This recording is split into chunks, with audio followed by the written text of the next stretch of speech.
Thank you very much, Dr. Mughees. Rabbi shrah li sadri wa yassir li amri wahlul 'uqdatan min lisani yafqahu qawli. Sadaqallahu al-azim. Wassalatu wassalamu ala khatamin nabiyyin.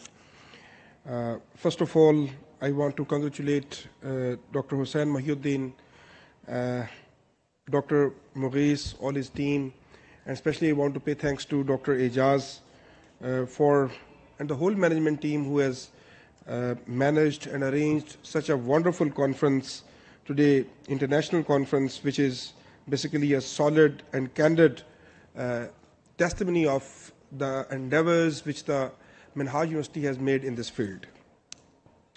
It's really an appreciable endeavor. I had the chance to attend the 5th Global Conference as well, but this time it's really a marvelous event, well-fashioned, well-designed, well-organized, more advanced in that form, and more knowledgeable as compared to that conference as well. Because due to COVID, that was not so much successful, but this event is really a successful event. I congratulate Dr. Hussain for this very successful event arrangement. Thank you very much.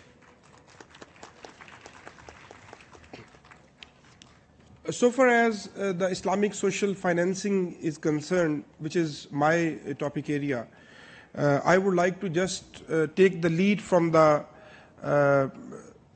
of the event. I would discuss 2 events, and one of the event relates to the Holy Prophet, peace be upon him. I would like to take the lead from that event. Holy Prophet, peace be upon him, while addressing the companions, asked the affluent companions 3 questions. The first one was whether you are afraid of, it's regarding the economics and social financing, that's why I have mentioned it here, whether you are afraid of your wealth going off from you to the poor people, first question.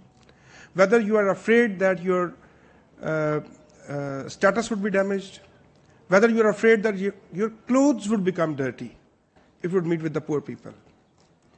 If all such is not, then what is the thing which prohibits you to do all this? In fact, this was basically to establish and demonstrate Muakhat and Riyasat-e-Madina, and the basic principle which was established for an egalitarian society. That time, these 3 questions raised, and the affluent companions said that we are sorry for our conduct and we are ready to give our half of the wealth to our poor brothers. And the poor brothers said, the other side of the companions, that we will not get this wealth. We are not ready to get this wealth, as we will also become arrogant after getting this wealth. So this was an endeavor to be made for establishing an egalitarian society in that era. Number of scholars mentioned here that even the double story was not allowed to be erected. So today, why Islamic social financing is important for a Muslim society, especially for Pakistan and for the developing Muslim countries, is basically the problem which is mentioned by Dr. Amjad Saquib. Is really, it's an approach, it's a mindset, it's a behavior, it's a dichotomy of our attitudes, of our behaviors, that we are not ready to accept it from the core of heart, and if we accept it even, we are not ready to implement it as a strategy, as an economic strategy.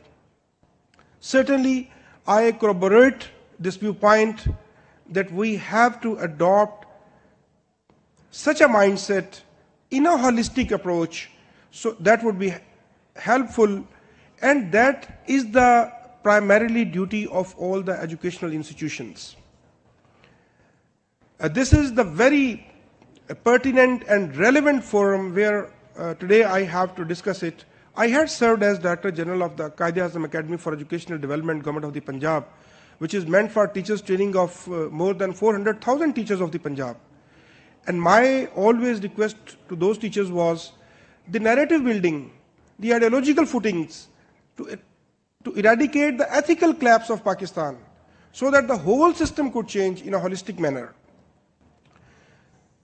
More than 1.7 million teachers, educational community and faculty of Pakistan is responsible for all these things. When I conclude that who is the responsible for all this? The babies with open slates, with blank slates of minds, are handed over to the teachers' community. So they have to write on these empty slates. Whatever they would write, that would be implemented in letter and spirit for the whole life. This is the crux of the developmental models of Singapore. This is the developmental model of the Korea, or the Far East countries, and the Western model. That these babies can, when these are given ethics and morals and values, these ethics, morals and values would be the basically foundation stone of the development. So when we have this our ethical collapse and our ethical problem, our problem of the society starts from this point. Singapore designed that my developmental model would start from the mother's womb. When the very first day the pregnancy will take place, we will maintain the health indicators of that lady, and after 9 months that would deliver a healthy baby, and that healthy baby would deliver a significant role in the development of Singapore, as we will inculcate all the ethical values in that baby. And there is no test for 5 years, for 4 years. They just teach him the values of their own country. What values we are giving to teach, what values we are teaching today to our kids. You know the numbers, you know the alphabets, you know some questions, a rote learning system. So there's the ethical collapse, it's proved. So why this is significant, another example from Nizam al-Mulk Tusi, a very famous personality of Seljuk dynasty, rather he was the prime minister of that dynasty. Sultan said that I want to build castles on the boundaries of my kingdom. I said, okay, please give me some time. And after the culmination of that time, he got the Sultan visited of those places, and those were the madrasas. Those were not castles. Sultan very astoundingly asked him, I directed you to construct the castles and you have just showed me these institutions, these madrasas. He said that the Fargut Tahsil of these institutions would be responsible for the geographical as well as ideological boundaries of the country. So proved that the educational institutions are responsible for the ideological, for safeguarding the ideological boundaries of any nation. So these are the institutions who have to create a nation who would be responsible for the ideological as well as geographical boundaries of Muslim nation. After proving these two things, that for an egalitarian society, we have to follow the guiding and golden principles of Islam and Sunnah, the one thing, and the second one is that we have to mold the ideological footings through the educational institutions, 1.7 million faculty, teachers, and the professors of this whole community. Now, Khawar, if you could just wrapping up, that Islamic social financing is composed of philanthropic instruments like zakat, sadaqat, infaq, and waqf. The second one important is the cooperative instruments, that is qarz and qarz hasna. And third one is the contemporary based instruments, that is the microfinancing. So these all things can be introduced and implemented beyond the banking sector. Please, let's have to come out of this banking sector. Islamic social financing and Islamic economic system is basically beyond, something beyond the economic system. With a holistic approach, we will have to adopt all this. Thank you very much. And last but not the least, that after going from this conference, we will have to vow with ourselves that for the sake of Muslim community, for the sake of Islam and Quran, at least we have to transform the life of one man. Thank you very much.